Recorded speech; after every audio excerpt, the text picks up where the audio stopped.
خب این نشان ماهی هست در پیوند با چارت چارت ایران. ماهی ها نشان آکواریوس رو در خونه 12شون دارن. خب حاکم خونه 12 نپتونه و نپتون رو میدونین که الان از 2015 اومده در نشان آکواریوس و همینطور که هی دکان اول رو طی کرده یه مقدار احساسات ما رو بر اساس اون دکان اول ماهی که خودش انرژی خود نپتون رو داره بیشتر نپتونی عمل کرده، یعنی برای ما چیزهایی رو آورده، نشون داده، محو کرده، خاموش کرده، روشن کرده. کاری که نپتون میکنه نقاط ضعف ما رو گاهی نشون میده، دوباره خاموش میکنه. اینه که برق رو روشن میکنه، دوباره چراغ رو خاموش میکنه، مثل یک روحی میره و میاد. و این باعث شده که توی دکان اول اون حالت نپتونیکش بیشتر بوده و زیاد مشخص نکرده. بیشتر شاید حتی اونهایی که خودشون هم ونوس در ماهی دارن یا استلیوم توی ماهی دارن یا خورشیدشون در نشان ماهیه و حالا نپتون اومد مثلا روی خورشیدشون قرار گرفت، یه مقدار چیزهایی که اون اشتباهاتشون در مثلا دکانهای مختلف روشن شد یا احساساتی شدن، عاشق شدن، شعر گفتن. من خودم چون ونوس در ماهی دارم و ساترن و کایران هم در ماهی هستن، در زمانی که حالا نپتون اومد روی ونوس من قرار گرفت، من شعر میگفتم. همینجوری هم استعداد شعر داشتم. من پدرم هم مادرم هر دو شعر میگن و اهل شعر پدرم بود و خودش برای خودش اشعار، حالا نه خیلی دیوانی برای خودش بنویسه ولی طبع شعر هر دوشون دارن و پدرم داشتن. ولی خود من هم زمانی که ونوس و نپتون هر دو اومدن توی 6 درجه، من شعر میگفتم. اصلا خود به خود همینجوری تو مشاعره ها شرکت میکردم. اون زمان توی فیسبوک بود و یکی از سرگرمی های من بود و اینکه فی‌البداهه شعر میگفتم و کامنت میکردم. بعدها فهمیدم که خب این چقدر نعمت بوده که اون زمان مثلا من ازش خبر نداشتم و مونده بودم چرا من بعدها دیگه نتونستم به اون شکل نتونستم، بیشتر دل نوشته انجام میدادم. پس بنابراین وقتی که نپتون اومد توی دکان اول، احساسات ما بیشتر خودشو نشون داد، ونوسی تر شد، نپتونی تر شد. نپتون اکتاو بالای ونوسه. و بعد که اومد توی دکان دوم که انرژی خرچنگ رو داره، روابط خانوادگی ما رو آن آف کرد. نشون داد که توی مثلا همون سالهایی که باید خودم چارتش رو دقیق نمیدونم، ولی توی سالهایی که اومد مثلا الان نپتون باید چارتش رو پیدا کنم، نذاشتم دم دست. ولی اینکه حالا مثلا نپتون کی پیوند میخوره با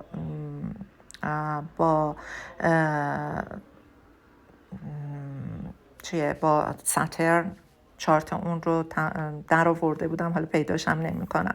ولی هر دکانی که قرار میگیره، دکان دوم که اومد، در اون دکان دوم که حالا چه سالهایی بوده، من باید سالها رو ببرم عقب تا ببینم چه سالی بوده.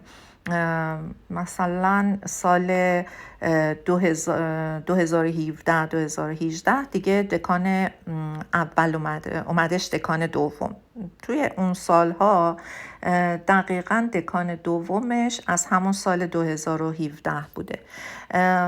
توی اون سالها حالا اونهایی که استلیوم ماهی دارن یا ماهیشون خیلی قویه یا اینکه حتی نود شمالی یا جنوبی توی ماهی دارن، این انرژی فعال شد و مسائل خانوادگی اومد بالا و همون موقع ها هم همزمان پلوتو هم توی همون نشان بود. نپتون و پلوتو اینها زاویه سکستایل با هم داشتن، باعث شد که خیلی چیزها دیده بشه. وقتی زوایای سکستایل بین اینجور سیارات قرار میگیره آسونتر مسائل رو باز میکنه. حالا یعنی یک گشایشی میده اینکه چه شکلی این انرژی فعال بشه، راحت تر فعال میشه یا سخت تر فعال میشه، آسون تر فعال میشه. مالفیک باشه مالفیک آسون فعال میشه، اگر بنفیک باشه بنفیک راحت و آسون فعال میشه. و پلوتو و نپتون کلا سیارات بیرونی جزو سیارات مالفیک محسوب میشن، ولی انرژی اصلیشون مالفیک نیست. مثلا مثل ساترن که ذاتاً طبعش مالفیک باشه، اینها به خاطر اینکه غیر زمینی هستن و از زمین دور هستن مالفیک انرژیشون در زمین ابراز میشه و تخلیه انرژی و دریافت انرژی از جانب ما مالفیک میشه. پس بنابراین وقتی که اومدش توی این دکان، روابط خانوادگی رو هی نشون داد، هی مشکلات رو نشون داد، چالش ها رو نشون داد، دوباره آشتی ها شد، بیخیال شدن. نپتون باعث میشه بیخیال شن، هی پشت گوش بندازن، هی بگن خب حالا مشکل دارم با مادر، ولش کن، این دفعه هم به روی خودم نمیارم. فرار از واقعیت، فرار از حقایق عادت نپتون ها هست، ماهی ها هست و دوست ندارن اصلا سر هیچ چیزی بحث کنن و به محضی که احساس کنن یه چیزی داره براشون ناراحتی قرار درست کنه، سریع چراغو خاموش میکنن میرن.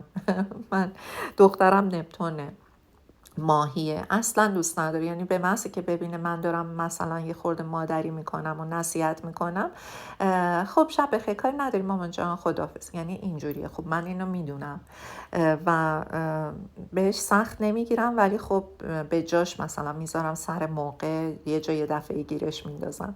اما الان که دیگه اومده توی دکان سوم که انرژی پلوتو رو داره دکان سوم و این انرژیه که میخواد بزنه خراب کنه تا درست کنه. یعنی هر چی که هست خراب کنه و بسازه از نو. پس بنابراین وقتی که پلوتو برای ماهی ها اومده خونه 12 شما قرار گرفته، خونه 12 چیه؟ خونه ناخودآگاهه، خونه اشاره به من پنهان داره، اون پنهان‌های، اون چیزهایی که مخفی کردیم و خودمون میدونیم ولی نمیخوایم حتی باور کنیم، فانتزی روش عمل میکنیم، باورش نمی کنیم، بیخیالش میشیم. میخوایم اون عادتی که ماهی‌ها دارن، خوابو خیلی دوست دارن یا خودشون مثلا ترجیح میدن تو تنهایی خودشون باشن، ایزوله میکنن خودشونو، فاصله میگیرن از آدم‌ها. یه دفعه‌ای دلشون میخواد که برن توی تنهایی خودشون و توی غار تنهاییشون و اونجا بمونن.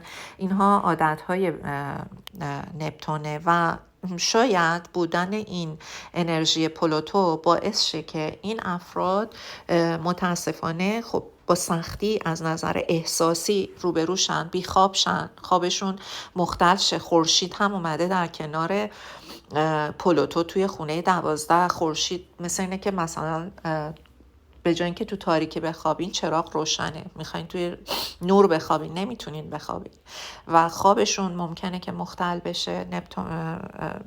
ماهی ها چون تو خونه 12 شون افتاده، ارتعاش داره. این ارتعاش میتونه باعث بشه که استرس بگیرن، از خواب بپرن یا خوابهای آشفته حتی ببینن، چون حاکم آکواریوس اورانوس در هم و بر همه، که خط مستقیم انجام نمیده. همون جوری مثل همون ویوی که ایجاد کرده توی نشانه آکواریوس، همون جوری عمل میکنه، اصلا حساب شده عمل نمیکنه. یه شب خوب میخوابین، یه شب ممکنه بد خواب بشین یا یه دفعه از خواب مثل یک شوک بپرین. من که اورانوس شوکه و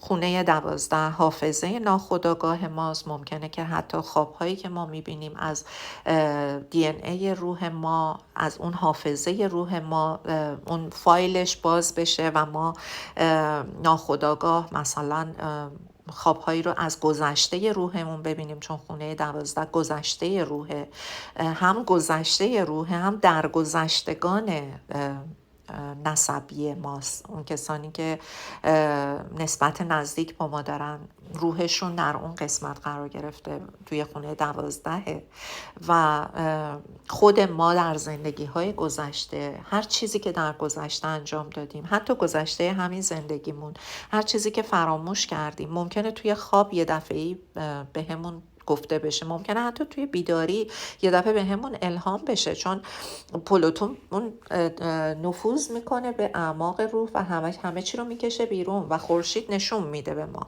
پس بنابراین ممکنه که در طول این ترانزیت 9 ماهه شما این انرژی رو احساس بکنید که یک چیزهایی داره براتون برملا میشه، یک چیزهایی رو میخواد به یادتون بیاره تا شما روی اون کار بکنید توی این 9 ماه. اگر که بدهی کارمیک دارین، چون این خونه 12 بدهی های کارمیک ما و اجدادمون هست و تمام اون بدهی هایی که از گذشته روحمون باقی مونده توی این خونه 12. کسی که استلیوم توی خونه 12 داره بدهی کارمیکش زیاد بوده و انتخاب کرده این کالبد رو برای زمینی شدن تا این بدهی رو در این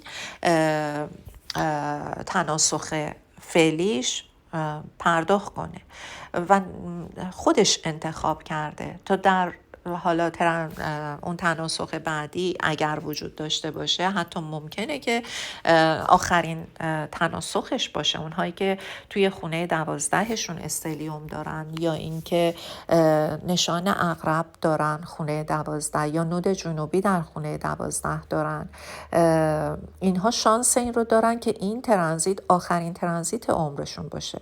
البته اگر دوست داشته باشن، به انتخاب خودشونه. یه وقت میبینی من دارم شاگرد، حتی دوستانی که خیلی آرزوشونه که مثلا دوباره برگردن تو این زندگی، دوست دارن این زندگی رو و زندگی رو دوست دارن، عاشق زندگی هن و دلشون میخواد داشته باشن.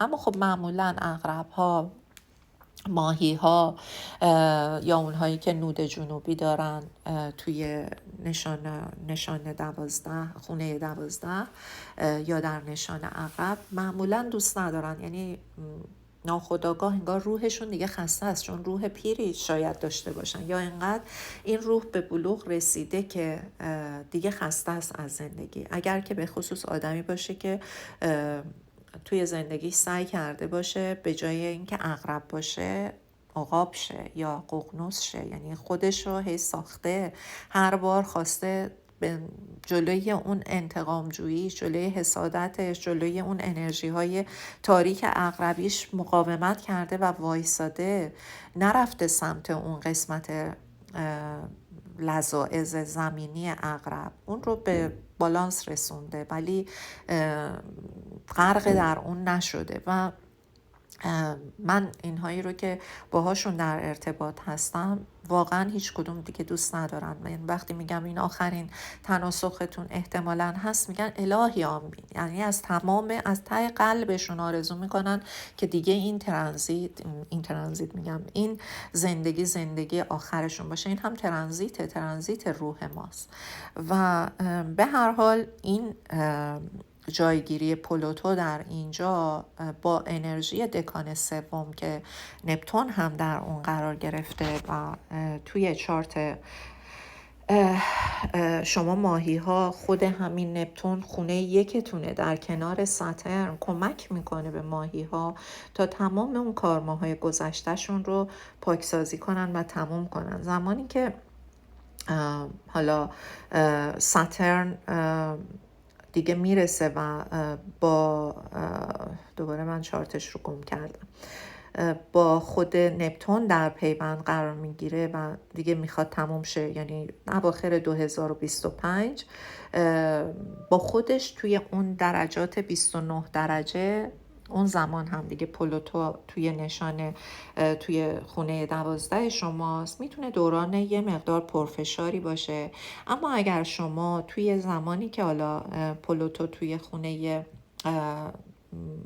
چی میگن توی همین ترانزیت قراره که اون 29 درجه رو دوباره طی کنه، توی این 9 ماه بیشتر به اون خودتون بها بدین، از اون چاه تنهاییتون، از توی اون غار تنهاییتون بیاین بیرون، با مردم ارتباط بگیرین. نشان آکواریوس ارتباطه و وقتی توی خونه 12 میفته، شما ارتباط اجتماعی شما به زور و به اجبار قراره که بیشتر بشه و این نشان آکواریوس میتونه استرس و فشار زیادی رو ایجاد بکنه. اما اگر شما اون رو هدایت کنید، مثلا به جای اینکه وقتی که این پلوتو میاد توی خونه 12، از همین الان برین کلاس‌های موسیقی شرکت کنین اگر علاقه دارین، چون موسیقی ارتعاشه و کلاس رفتن، کلاسی که تعداد زیادی توش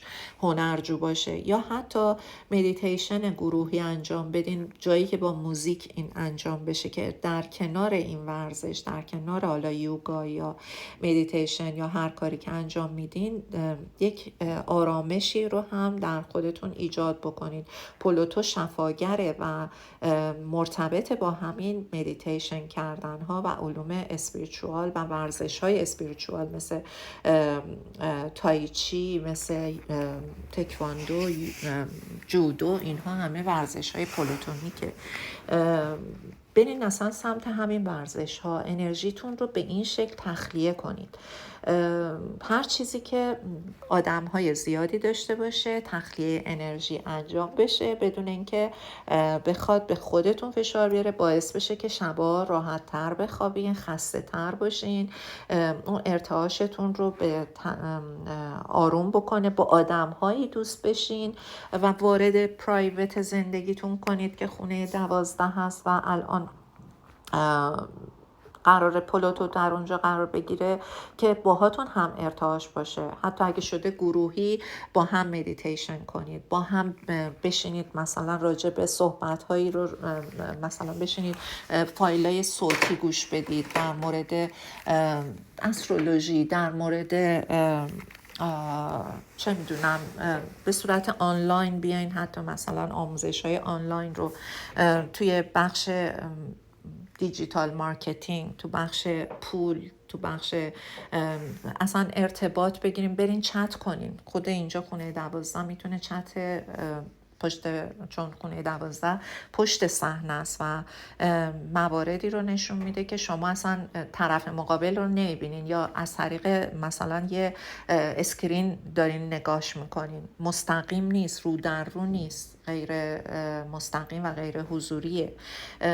این ارتباط ها میتونه کمکتون بکنه، مثل یک رمدی عمل کنه. به هیچ عنوان، همینجا به همه میگم، به هیچ عنوان دنبال رمدی هایی نباشید که بهتون میگن برین مثلا مثل جادو باشه، برین این دعا رو انجام بدین، برین فلانجا فلان نخ رو ببندین، این فلز رو برین بخرین. اینها جادو جنبله، اینها دستکاری انرژیه. به هیچ عنوان. تنها چیزی که من خودم به شخصه تایید میکنم برای رمدی، فقط و فقط دعای خودتون، اون چیزی که با از ته دلتون دعا میکنید. حالا میتونه این دعا از کتاب مقدس، از قرآن، از انجیل، از هر چی، تورات، هر کتابی که آرومتون میکنه، حتی حافظ بخونید.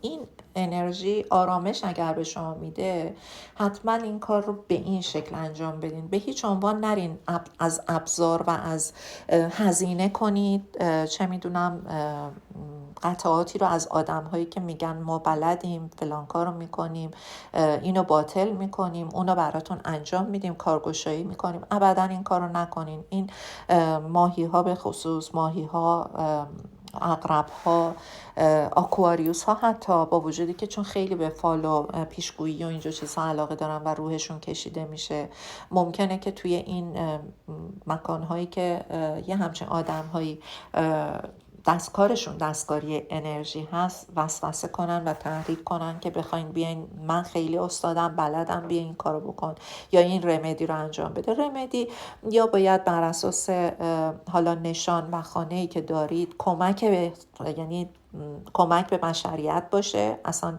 منافع خودتون توش نباشه، منافع دیگری بر منافع خودتون، یعنی با حل کردن مشکلات دیگران. انرژی آکواریوسی کار خیر انجام دادن برای دیگران، اون آگاهی دیگه. آگاهی چیه؟ آگاهی همون اورانوسه و اورانوس میگه که به دیگران خدمت کن، مردم براش در اولویتن. و نگاه کنید همونطور که توی وایس های قبل توضیح دادم تو کدوم خونه ها، مثلا خونه 5 باشه کمک به کودکان کاره، خونه نمیدونم 7 باشه کمک به زوجینه. قبلا هم توی وایس هایی که برای پلوتو در نشان آکواریوس اون ترانزیت اولش رو گفته بودم، با کایران چون زاویه خیلی خوبی داشت این ترانزیت، با اون هماهنگ کرده بودم چه چیزی کایران داره به چه چیزی خودش رو انرژیش رو ساطع میکنه و اون میشد رمدی شما. اما الان اینجا نگاه کنید ببینید که آکواریوس توی چه نشانی قرار گرفته و نشان آکواریوس نشون میده، حتی همون کایران هم نشون میده چون کنار نود جنوبی شمالی قرار گرفته و نود شمالی هم در 19 درجه نشان قوچه که درجه اوج شرف خورشیده. پس خورشید که روح ماست داره ما رو به سمت روحمون هدایت میکنه. مثلا وقتی که در نشان قوچ، حالا مثلا برای ماهی ها خونه 2شون قرار گرفته، کمک مالی کردن رو به بچه ها، نوجوانا، به دانش آموزان، نشان قوچه دیگه. ولی با خود همین آکواریوس هم که تو خونه 12 هست، خدمت به بشریت به صورت آنلاین هست. موسیقی بلدین، موسیقی آنلاین آموزش بذارین، هم یک درآمدی منصفانه، نه اینکه بیاین یه قیمت نجومی بذارین برای آموزشاتون، چون میخواین اینجا رمدی انجام بدین و میخواین در کنار کار خیر کار رایگان هم انجام ندین، چون همین رایگان انجام دادن ها خودش یه جور کارما درست کردنه. ما هر چیزی رو که رایگان بدیم به یونیورس، رایگان هم از ما گرفته میشه. نباید حتی اگر شده 5,000 تومن، حتی اگر شده 10,000 تومن به یک کسی میخواین مثلا چیزی یاد بدین، به اندازه وسعش خودش بخواین ازش که چقدر، اگر که بخواین نه برای مثلا حالا میخواین برای عروس دوماد، چه میدونم اگر آکواریوس تو خونه 10 دارین، مثلا میخواین شما رایزینگتون لیوه، میخواین رمدی برای تو خونه 7 دارین، رمدی رو میخواین برای زوجین بدین، نه که برین از اون پول بگیرین. اگر خواستین آموزشی بدین و از طریق آموزش چیزی رو یاد بدین، مجانی نباشه، اما کمک به زوجینی که مثلا حالا دختر یا پسری که میخواد ازدواج کنه و پول نداره جهیزیه بخره یا عروسی بگیره، کمک خیلی پنهان و خیلی بدون اینکه مثلا اون فرد شرمنده بشه این کار رو انجام بدین. اگه مثلا تو خونه 6تونه برین و کمک رو به خیریه هایی بکنید که کارشون خدمات رسوندن به فقرا و نیازمندان هست یا در بخش بهداشت و درمان و تغذیه کار میکنن. خونه 5 باشه کودکان کار، خونه 4 باشه اونی که میخواد خونه بخره، خونه اجاره کنه، به اون کمک ها. رمدی یعنی این، اصلا رمدی نه اون شیره که پای درخت بریزی بدی به گاو زرد بخوره. من اصلا اونها رو به هیچ عنوان نبگم، جسارت نباشه به کسانی که ودیک عمل میکنن، اینهایی که یه همچین پیشنهادی رو توی اون حالا کتاب لال بابا اومده که رمدی هایی که انجام داده، به خاطر این هست که نفس کار رو در نظر گرفته. شما وقتی که نفستون میگه این رمدی رو انجام بدین و میخواین فقط اون کار مثلا انرژی منفی نشون بدین به یونیورس که من آگاه هم حواسم هست، این کار میتونه کمک کنه. برین شیر بریزین، یعنی دارین پیام میدین، یه مخابره فرکانس خودتون و با یونیورس رو دارین انجام میدین که من حواسم هست و دارم با این کار میخوام انرژی ها رو تغییر جهت بهشون بدم و هدایتشون کنم در جهت خیر. ولی چه کاریه؟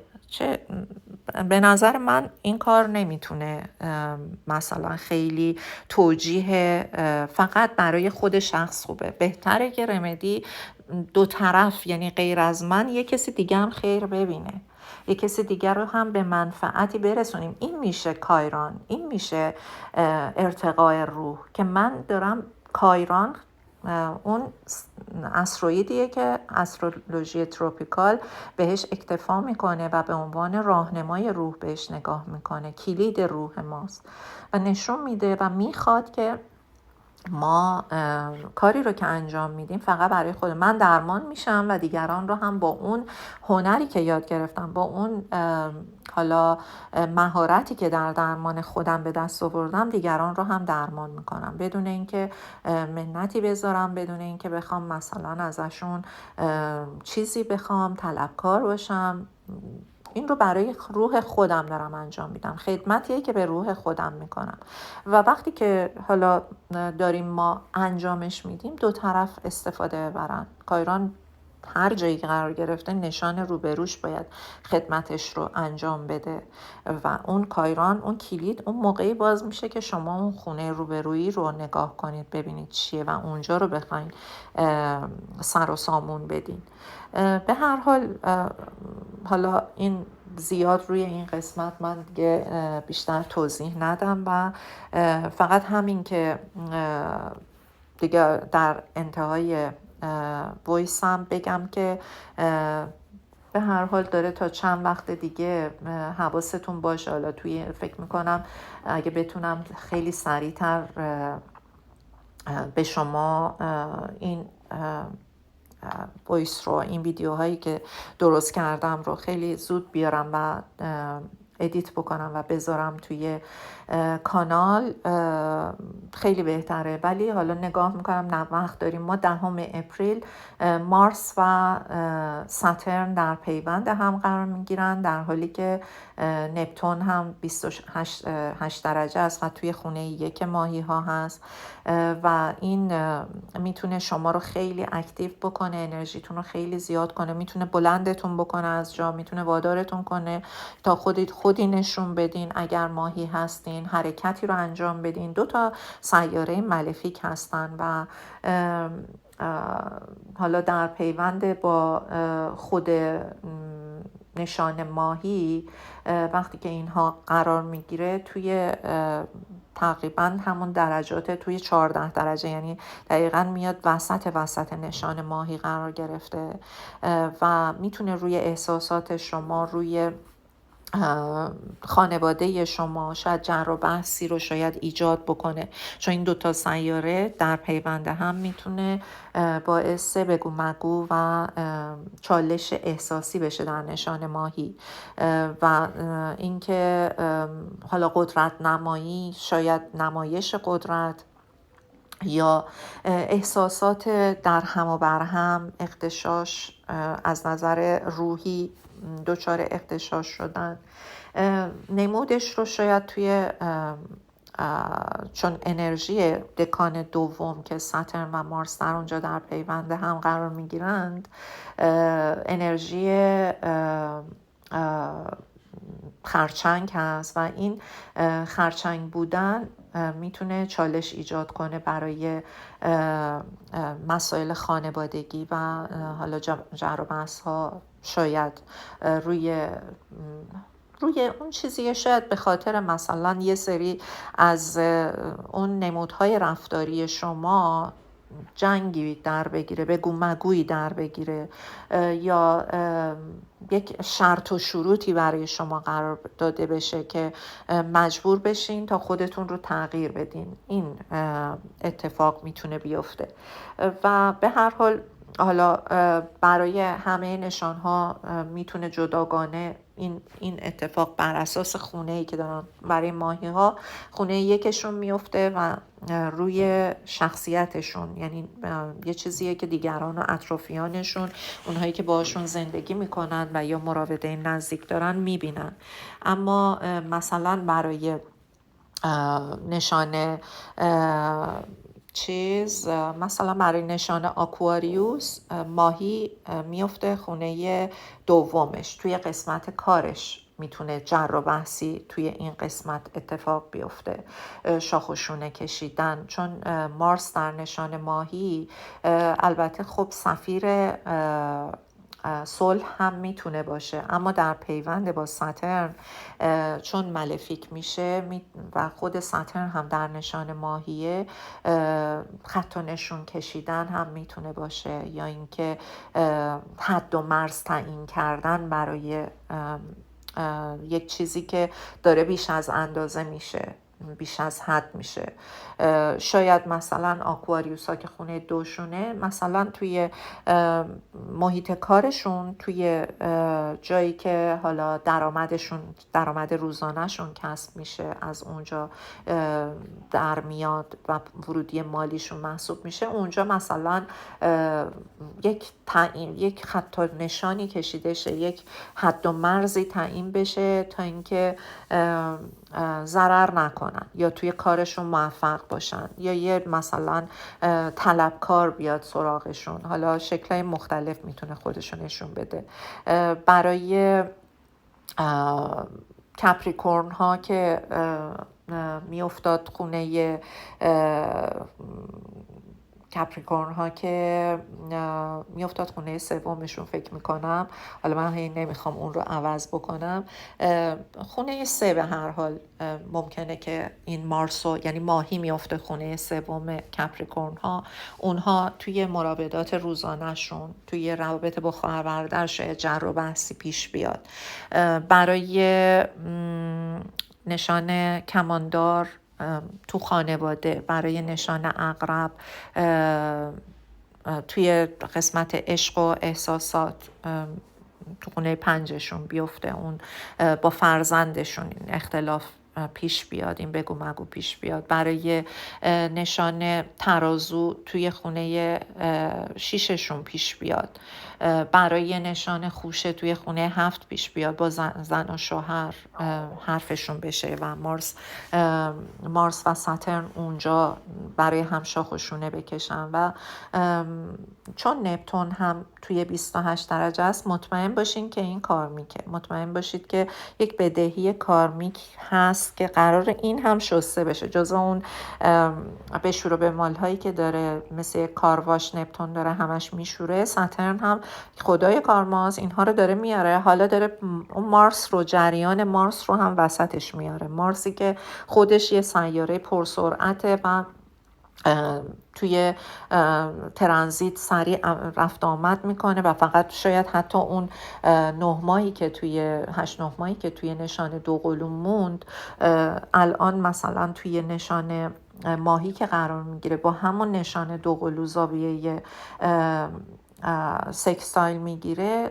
اون مسائل رو هم خیلی آسون بیاره وسط، دوباره بیاره بالا، که بعض مملکت حالا به اون شکل شده بود و اون همه آدم کشته شدن، اون همه چشم کور شد، همه اینها ممکنه دوباره رو بیاد. و این مارس و ساترن دقیقاً میافتن روی نود جنوبی ایران. گفتم توی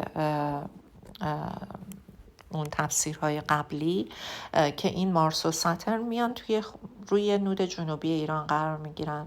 اون بدهی هایی که نظام روی افرادی داشته که حالا توی زندان ها، چون تو خونه 8 ایران هم هست، حالا به خاطرش این کارها رو کرده در این سالها و کارما برای خودش درست کرده، ساترن و مارس میاره میکشتش بیرون و همه رو میخواد براش حل و فصل کنه، شاخ و شونه بکشه، باید این رو جواب بدی، جوابگو باید باشی. حالا باید ببینیم، چون نشان ماهی یک نشانیه که خیلی کلیه و خیلی جهانیه و گسترده است و کاملا اون هم اجتماعیه، اجتماع بی حد و مرز رو نشون میده. اصلا یک اجتماع مثلا محدود رو نشون نمیده، نامحدود رو نشون میده.